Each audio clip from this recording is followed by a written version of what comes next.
अंतवंत इमे देहा नित्यशोक्ता शरीरिणः अनाशिनो प्रमेयस्य तस्मादुध्यस्व भारत। प्रिय दर्शकों नमस्कार, एक बार फिर से उपस्थित हूँ आप सबके सामने। आज मंगलवार है और आज के कार्यक्रम में शुक्र के बारे में जानेंगे कि वो विवाह में कब जल्दबाजी करते हैं, कब विलंब से करते हैं और कब विवाह को अच्छे तरीके से फ्लरिश करने वाले होते हैं, उसमें लाभ देने वाले होते हैं। अभी तक के कार्यक्रम में जहां मंगलवार के दिन मैं आप लोगों को बता रहा हूं कि विभिन्न ग्रह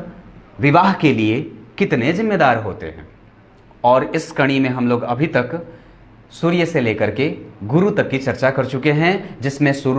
शुरू में मैंने सूर्य के बारे में बताया था, फिर चंद्रमा, फिर मंगल, फिर बुध, फिर गुरु। आज बारी शुक्र की है, जिसमें लग्न और नवमांश दोनों में देखेंगे कि कैसी स्थितियों में जब सूर्य होते हैं तो विवाह जल्दी, विलंब और उसको पोषक करने वाले जिम्मेदार ग्रह के रूप में बनते हैं। आइए शुरू करते हैं आज का कार्यक्रम। कार्यक्रम के आरंभ में बोले गए श्लोक का अर्थ भी बताना है, तो बन के रहिएगा, कहीं जाइएगा मत। और आइए शुरू करते हैं आज का कार्यक्रम।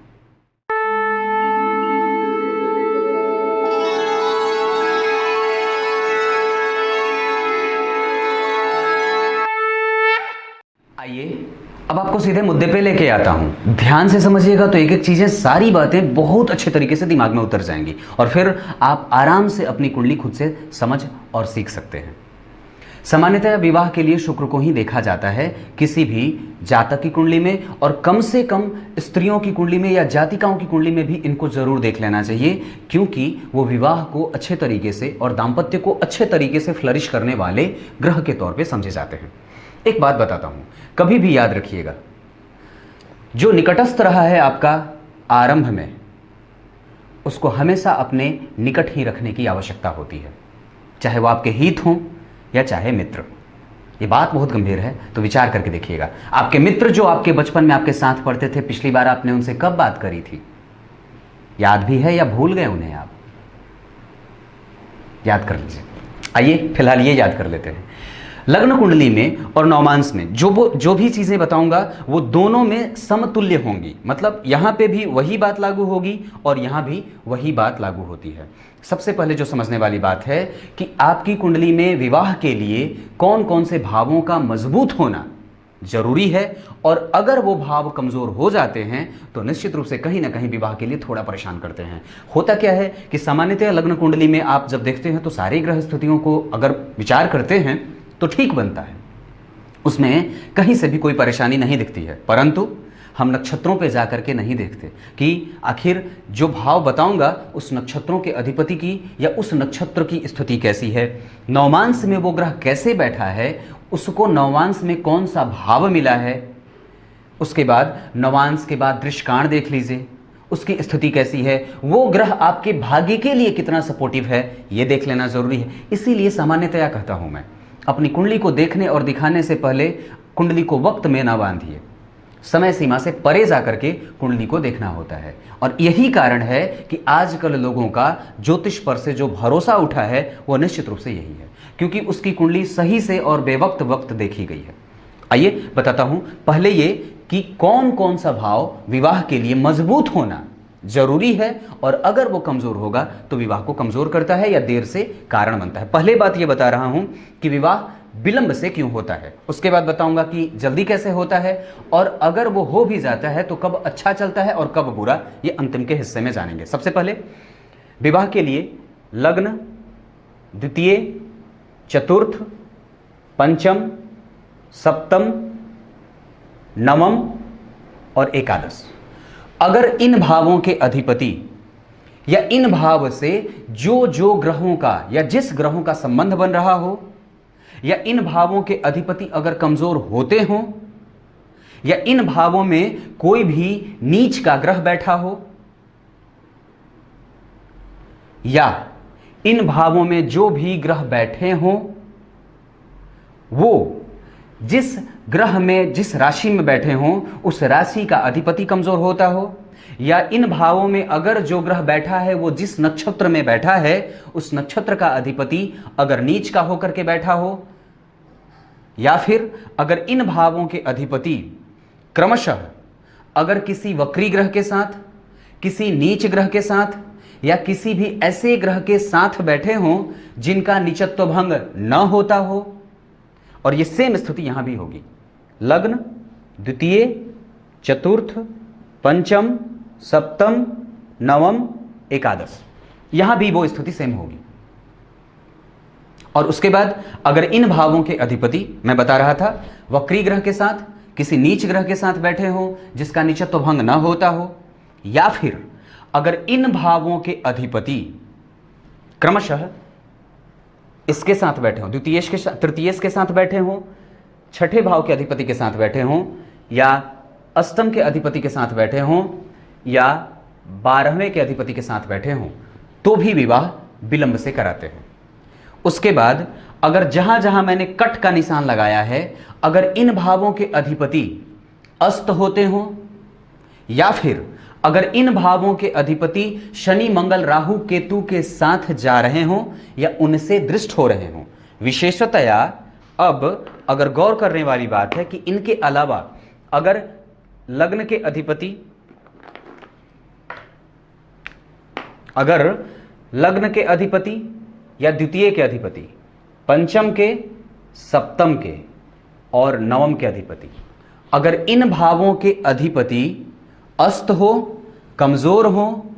निम्न स्तर के बैठे हो, मृता प्रायः बैठे हो, तो ये विवाह को विलंब से कराने वाले होते हैं। यहां तक बात समझ में आ गई। अब उसके बाद ये समझते हैं कि शुक्र विवाह विलंब से कब कराते हैं। अगर शुक्र जन्म कुंडली में यहां बैठे हों और साथ में राहु भी बैठे हों, और उसके बाद यहां पे सप्तम भाव में शनि, मंगल, राहु, केतु का प्रभाव हो, मान लीजिए यहां केतु भी बैठे हो तो भी चलेगा। अगर शुक्र केतु के साथ या राहु के साथ लग्न में बैठे हों और यहां पे शनि और मंगल बैठे हों, या फिर मंगल यहां बैठ जाएं या फिर शनि यहीं बैठ जाएं, तो भी विवाह विलंब से होता है। ये बात याद रखिएगा। और उसके बाद अगर जो शुक्र और जो गुरु विवाह के लिए, जो कि सबसे ज्यादा महत्वपूर्ण ग्रह के तौर पे दोनों ग्रह जाने जाते हैं, अगर उनकी स्थिति आपकी कुंडली में अस्त होती हो, किसी शत्रु के घर में बैठे हों, कमजोर होते हों, पापक कर्तृ दोष में हों, पापक प्रभाव से पीड़ित हों, या फिर वो दोनों ग्रह क्रमशः यहां के अधिपति बनते हों, यहां के अधिपति बनते हों, या यहां के अधिपति बनते हों, या यहां के अधिपति बनते हों, तो भी ये विवाह को कमजोर करते हैं, विवाह में विलंब देने के कारण बनते हैं। ये बात क्रमशः आपको यहां भी ऐसे ही लागू कर लेनी चाहिए कि मान लीजिए शुक्र अगर यहां 12वें भाव के अधिपति होकर के अगर 12वें में बैठे होंगे तो ये ठीक होगा, परंतु अगर वो मंगल की राशि में शुक्र बैठे हों और साथ ही साथ वो निकट में सूर्य के साथ डिग्री में अस्त हो रहे हों, तो ये विवाह को कमजोर करने वाले या विवाह को देर से आरंभ कराने वाले ग्रह के तौर पे जाने जाते हैं। ये बात आपको समझ में आ गई होगी, मुझे पूरा भरोसा है। अब आपको ये बता देता हूं कि विवाह जल्दी कैसे कराते हैं शुक्र। आइए अब आपको बता देता हूं कि विवाह जल्दी कैसे हो जाता है, क्रमशः 25 से 30 साल की अवस्था तक या 30 से 32 साल तक की अवस्था तक कैसे होता है, उसके लिए क्या क्या चीजें शुभता के तौर पर आपकी कुंडली में प्रदर्शन कर रही हैं। उसके लिए लग्न के अधिपति द्वितीय के, चतुर्थ के, पंचम के, सप्तम के, नवम के और एकादशवें, अगर इन भावों के अधिपति अस्त न हो, कमजोर न हो, पापग्रह से प्रभावित न हो, किसी भी वक्री ग्रह के साथ न बैठे हों, इनके अधिपति या इन भावों में जो ग्रह बैठे हैं और जिस नक्षत्र में बैठे हैं उस नक्षत्र के अधिपति कमजोर ना हो, क्रमशः इनकी स्थिति या इन भावों के अधिपति किसी भी नीच की राशि में न बैठे हों या नीच ग्रह के साथ न बैठे हों, शत्रु के क्षेत्र में ना जाते हों, अस्त न होते हों और किसी भी प्रकार से शनि, मंगल, राहु, केतु के प्रभाव में न आते हों। इसमें से केवल एक को भी देख लेना है, कोई जरूरी नहीं कि अगर एक स्थिति यहां बन रही है तो वो भी यहां बने, कोई जरूरी नहीं है। सिर्फ एक भाव के बारे में भी अगर मैं चर्चा करूं तो मान लीजिए अगर लग्न के अधिपति स्वयं अस्त होते हों या द्वितीय भाव के अधिपति स्वयं अस्त होते हों, कमजोर होते हों, डिग्री में मृतप्राय होते हों, शनि मंगल राहु केतु के साथ उनकी युति बन रही हो,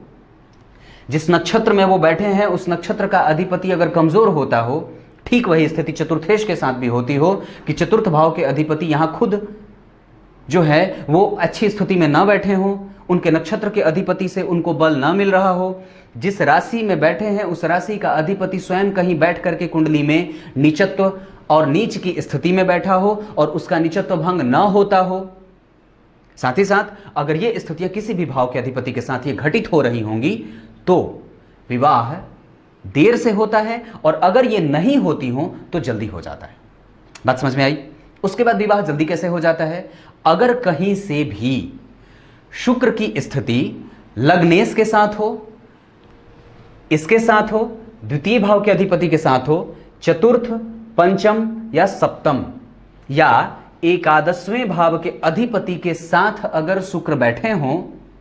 तो विवाह जल्दी करा देते हैं, वो ज्यादा इंतजार नहीं कराने देते। उसके बाद अगर शुक्र यहीं बैठे हों और बुध भी साथ में हो, अगर शुक्र यहीं बैठे हों और चंद्रमा भी साथ हो, अगर शुक्र और गुरु यहीं बैठे हों और क्रमशः शुक्र उच्च के हों तो गुरु स्वराशि के हों, तो यह भी स्थिति विवाह को जल्दी करा देती है। अगर शुक्र राहु के साथ यहां बैठे हों और अन्यता से अन्य कहीं से भी गुरु भी उसको देख लेते हों, जो कि किसी अच्छे भाव के अधिपति हों, क्रमशः वो गुरु छठे के अधिपति ना हो, आठवें के ना हो और 12वें के ना हो, तो भी गुरु ऐसी स्थिति में उसको सपोर्ट करने वाले होंगे और जब भी शुक्र की दशा चलिए तो विवाह हो जाती है। उसके बाद विवाह कब होता है जल्दी में? जिस ग्रह की दशा चल रही है आपकी कुंडली में, ये बात बहुत समझदारी वाली है और ध्यान से समझने वाली, जिस भी ग्रह की दशा में जातक या जातिका जी रहे हैं, अगर उस ग्रह का संबंध लग्न कुंडली में या नवांश कुंडली में शुक्र के साथ बनता हो, जैसे कैसे समझना है? मान लीजिए आपके ऊपर से अभी बुध की दशा चल रही है, बुध की दशा चल रही है और वो बुध आपकी कुंडली में शुक्र के साथ ही कहीं बैठा हो तो ये विवाह करा देंगे, तो ये विवाह जल्दी करा देते हैं, फिर इंतजार ज्यादा नहीं कराते हैं। अगर मान लीजिए आपकी कुंडली में शनि की दशा चल रही हो और वो शनि आपकी कुंडली में शुक्र के साथ ही बैठे हों, या शनि की स्थिति जो है वो शुक्र के राशि में बनते हों या बैठे हों, या शुक्र से दृष्ट होते हों, या शुक्र के नक्षत्र में बैठे हों, तो भी ये विवाह को जल्दी करा देते हैं। और ये स्थिति सेम नवमांस में भी देख लेना चाहिए, ये बात जल्दी की होती है। अगर जन्म कुंडली में पंचम भाव के अधिपति लग्नेश के साथ बैठे हों या द्वितीय भाव के अधिपति लग्नेश के साथ या शुक्र के साथ बैठे हों, जैसे मान लीजिए यहां 5 नंबर लिखा, यहां 5 नंबर लिखता है तो यहां 6 नंबर लिखेगा, तो अगर 6 नंबर के अधिपति कौन बने? बुध,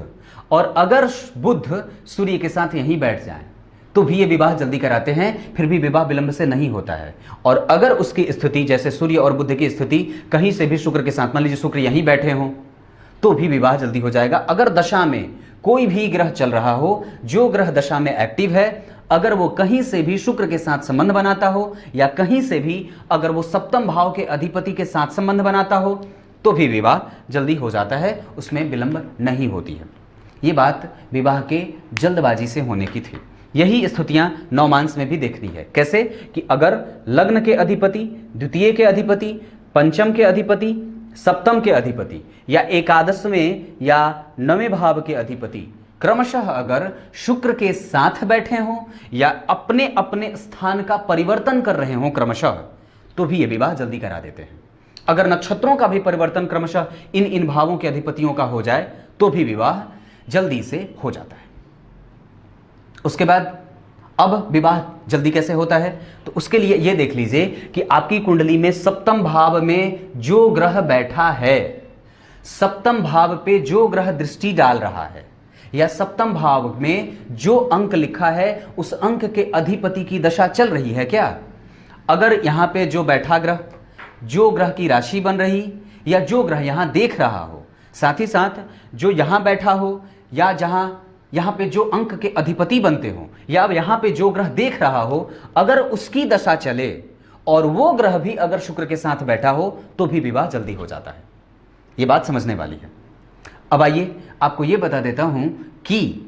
शुक्र विवाह को कैसा रखते हैं, मतलब विवाह होने के बाद उनकी स्थिति अगर कैसी होती है तो विवाह को बहुत अच्छे तरीके से रखने वाले बन जाते हैं।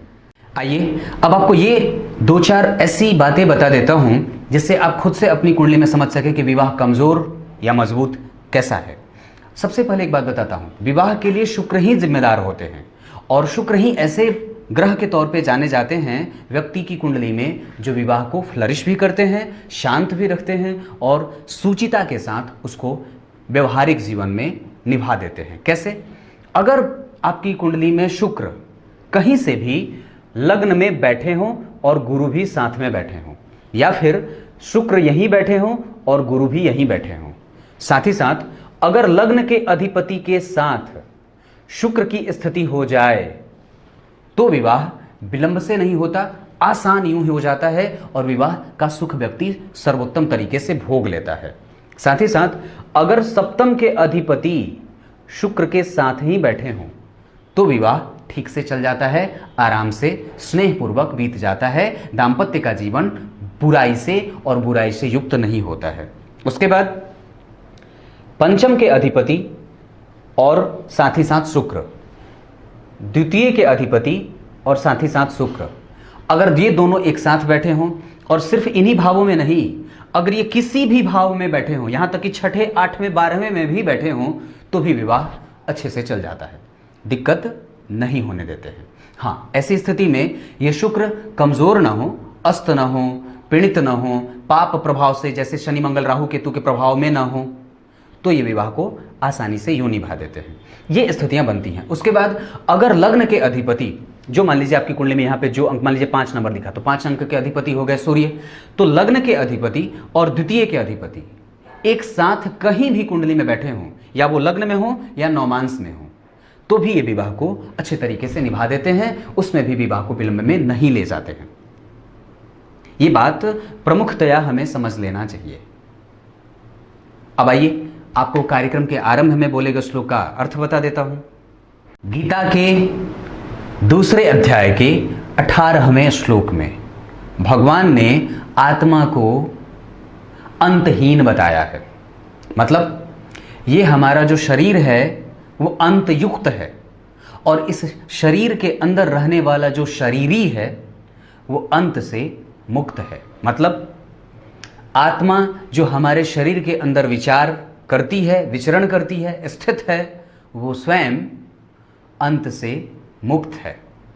ये शरीर ही है जो अंत को प्राप्त करता है और मृत्यु को प्राप्त करता है। इसके अंदर रहने वाली आत्मा न तो कभी अंत को प्राप्त करती है और न वो अंत से युक्त है। उसकी ही आराधना सर्वोत्तम है, जिसे ही परमात्मा का स्वरूप कहा गया है। कुछ इसी तरीके से आज के कार्यक्रम का समापन करेंगे। तब तक के लिए इजाजत दीजिए। कल एक बार फिर से उपस्थित होंगे आप सबके सामने। मैंने जो बात कही है वो याद रखिएगा। आपके निकटस्थ रहने वाले लोग जो आपके साथ थे प्रारंभ में, क्या वो आज आपके साथ हैं? पिछली बार कब आपने उन्हें याद किया था? तब तक के लिए इजाजत दीजिए। बहुत बहुत नमस्कार।